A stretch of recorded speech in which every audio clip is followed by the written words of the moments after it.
दोस्तों नमस्कार। 72,825 शिक्षक भर्ती 2011 में आवेदन करने वाले सभी अभ्यर्थी भाई बहनों का हमारे इस करियर सेक्रेट चैनल पर हार्दिक स्वागत है। मैं तिलक। आज का वीडियो आपके लिए बहुत महत्वपूर्ण है क्योंकि 12/091 सुप्रीम कोर्ट अपडेट के इस क्रम में हम आपको बताएंगे कि सुप्रीम कोर्ट में कैसे मिलेगी याची राहत मिलेगी कि पूरे लिस्ट पर ऑर्डर हो सकता है, या क्या सुप्रीम कोर्ट में रिट बहुत कमज़ोर होगी। और ये अंतिम लड़ाई है, अंतिम प्रयास है। क्या करें याची, कैसे जीतें यह लड़ाई, इसी पर सारा डिटेल हम आज बताएंगे आपको। और इस पर हम मंथन करेंगे, विवेचन करेंगे, आपको हम अपनी बात से अवगत कराएंगे और आपका कमेंट चाहेंगे कि आप लोग इस पर क्या कहना चाहते हैं। मित्रों, अगर आप हमारे इस चैनल पर नए हैं तो हमारे चैनल को अधिक से अधिक संख्या में सब्सक्राइब कर दीजिए और वीडियो में अंत तक बने रहिए। ये हम आपसे इसलिए निवेदन करते हैं कि यही हमको मेहनत करने पर, कंटेंट बनाने पर आपका स्नेह और प्यार मिलता है, इसके अतिरिक्त कुछ नहीं मिलता है। तो हम आपको बता दें कि सुप्रीम कोर्ट में जाने की पूरी तरह से तैयारी शुरू हो गई है और ढाक के वही 3 पात हैं। बहुत लोगों ने प्रयास किया कि सभी लोग एक मंच पर आ जाएं, लेकिन अभी भी ये लोग एक मंच पर आते नहीं दिख रहे हैं। जबकि इन लोगों की मंशा क्या है, इस पर प्रश्न लगा हुआ है। हम आपको आज बताएंगे कि अंतिम लड़ाई, अंतिम प्रयास कैसे जीतें और अब क्या करें याची। इसके लिए सबसे बड़ी बात यह है कि सबसे पहले तो हम इस बात पर बात करेंगे कि क्या सुप्रीम कोर्ट में अगर निर्णय हमारे पक्ष में आता है तो पूरे लिस्ट पर निर्णय आएगा कि उस पर याची लाभ मिलने की संभावनाएं हैं। हम आपको बता दें मित्रों कि जिस तरह से अनुच्छेद 32 के तहत, परमादेश के तहत सुप्रीम कोर्ट ने गिरबान निर्धारण करने का हाई कोर्ट को अधिकार दिया था, तब उस समय हमारा जो उत्साह था, हमारे जो गिरबांस की लड़ाई थी, वो बहुत अच्छी प्रतीत हो रही थी। सिंगल बेंच ने जब ऑर्डर दिया तो हम बूम पर हो गए। और यह मानकर चलिए कि सिंगल बेंच के ऑर्डर के बाद पूरा लिस्ट जिंदा हो गया और पूरे लिस्ट की बात कहीं भी हो सकती थी। कोई भी ऑर्डर आता तो उस पूरे लिस्ट पर ही ऑर्डर आता। लेकिन मित्रों, हम आपको बता दें, तत्समय जो इस समय चल रहा है मामला, हाई कोर्ट के डबल बेंच द्वारा जो ऑर्डर दिया गया है, उस ऑर्डर ने 12/091 की लड़ाई को इतना कमज़ोर कर दिया है कि पूरे लिस्ट पर अब ऑर्डर होना सुप्रीम कोर्ट से टेढ़ी खीर लग रही है। लेकिन फिलहाल कोर्ट की अपनी मंशा है, उसका विवेक है, कुछ भी कर सकता है। लेकिन अब जो सुई घूम रही है और जिस पर लोग विश्वास कर रहे हैं कि सुप्रीम कोर्ट में केवल याची लाभ ही अब मिल सकता है, इसके अतिरिक्त बहुत ज़्यादा नहीं सोचा जा सकता है। तो मित्रों, आपको हमने जो पहला प्रश्न किया था इस थंबनेल में कि क्या याची लाभ मिल सकता है, याची राहत सुप्रीम कोर्ट से कैसे मिलेगा, तो ज़्यादातर संभावनाएं, अगर पक्ष में ऑर्डर आता है तो पटिशनर बेनिफिट का ही रहेगा। क्योंकि पूरे लिस्ट पर ऑर्डर आने में दिक्कत ये हो गई है कि सुप्रीम कोर्ट ने जो है परमादेश जो दिया था, उसके गिरबान निर्धारण का जो जिम्मेदारी हाई कोर्ट को दिया था, तो सिंगल बेंच ने तो अपनी जिम्मेदारी निभाई और पूरे लिस्ट पर गिरबान निर्धारण किया। लेकिन वही सिंगल बेंच के फैसले को सीधा पलट दिया उसका अपर बेंच, यानी डबल बेंच, डिवीजन बेंच ने। स्पेशल अपील पर सरकार ने जो दायर की थी, तो ऐसे स्थिति में मुकदमा एक तरह से कमज़ोर हो गया, गिरबांश भी कमज़ोर हो गया।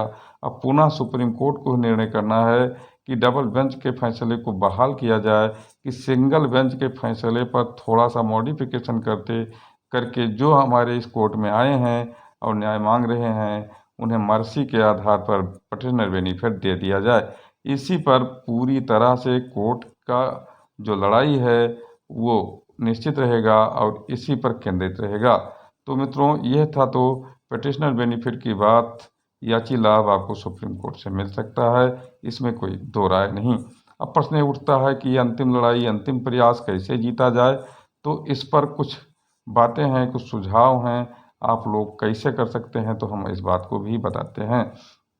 सबसे पहली बात तो आप जिन ग्रुपों ने खाता जारी किया है, अगर उन्हें पैसा देते हैं तो उनसे गारंटी लीजिए कि हमारा नाम सुप्रीम कोर्ट में ज़रूर जाए। अगर ये लोग परमादेश की तरह 20 लोगों का नाम आगे करके और SLP दायर करके आपका पैसा लेने के बाद आपको आईए के माध्यम से जोड़ेंगे तो आपको कोई बेनिफिट नहीं मिलेगा। सीधी सी बात, और करेंगे भी यही है, बाद में आपको आईए में डाल करके और जो है सीधा ये अपना काम बना लेंगे और कुछ अपने चुनिंदा लोगों के SLP डालेंगे। और फिर मान लीजिए पेटिशनर बेनिफिट की जब बात आएगी तो आईए वाले बाहर हो जाएंगे। तो इससे निश्चिंत हो लीजिए, नहीं तो ये लोग यही करेंगे, हमेशा यही किए हैं। आप कंटेम्प्ट वाले में देख लीजिए, उसके पहले सुप्रीम कोर्ट की जो लड़ाई याची राहत वाले में थी, उसमें भी आईए में ये लोग नाम डाल रहे थे। स्पेशल अपील में SLP में मूल रिट याचिका में किसी का नाम नहीं था।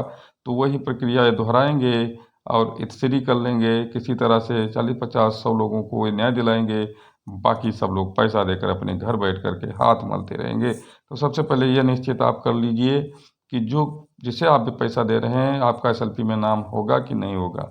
और उसके बाद में पहली बात तो ये है। दूसरी बात, प्रयास कीजिए कि ये लोग अगर एक मंच पर आ जाएं तो किसी का नुकसान नहीं होगा, सबका नाम SLP में जाएगा, इनके ऊपर प्रेशर बना रहेगा और किसी के साथ ये अन्याय नहीं कर पाएंगे। तो सबसे पहले तो अभी प्रयास पैसा देने के पहले कर लीजिए कि ये सब एक हो जाएं, क्योंकि ये लोग इतनी तेज़ी से SLP बनवा रहे हैं और एक ही वकील से बनवा रहे हैं, अलग अलग कोई नहीं जा रहा है। जबकि एक ही वकील अगर SLP बना रहा है AOR कलाम, तो क्यों नहीं आप जो है एक मंच पर आ जाते हो और सब संख्या निर्धारित कर लीजिए। सबको बहुत कम पैसा देना पड़ेगा मित्रों और सबका काम हो जाएगा। लेकिन ये लोग करोड़ों की कमाई के चक्कर में ऐसा कर रहे हैं और ये SLP दाखिल करेंगे, बहुत कम लोगों की दाखिल करने जा रहे हैं। सभी लोग पहली SLP बहुत कम लोगों की दाखिल करने जा रहे हैं, उसके बाद में आईए से जोड़ने का काम करेंगे, ये SLP में शामिल नहीं रखेंगे। आईए कोई बहुत बड़ी रिट नहीं होती है, ना उसका कनेक्शन न्याय से होता है बहुत ज़्यादा।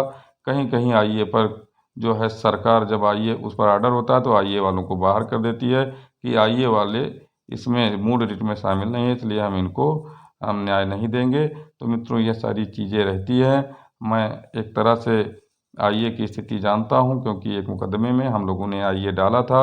आईए में उस पर जो ऑर्डर हुआ, आईए में उसको सरकार ने नहीं माना, साफ साफ उसने केवल SLP को माना। तो मैं आपको बता दे रहा हूँ कि ये बहुत महत्वपूर्ण बिंदु मैं बता रहा हूँ कि पहले गारंटी लीजिए कि आपका नाम SLP में रहेगा कि नहीं रहेगा, तभी पैसा दीजिए।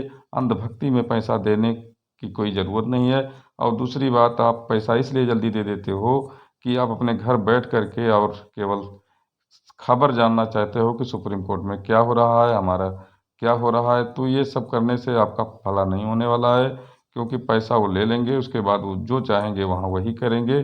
कई बार ऐसा किया है, आपके पास उदाहरण है कि 612 लोगों का पैसा लिया गया, उसके बाद में 20 लोगों के लिए रिट दाखिल की गई।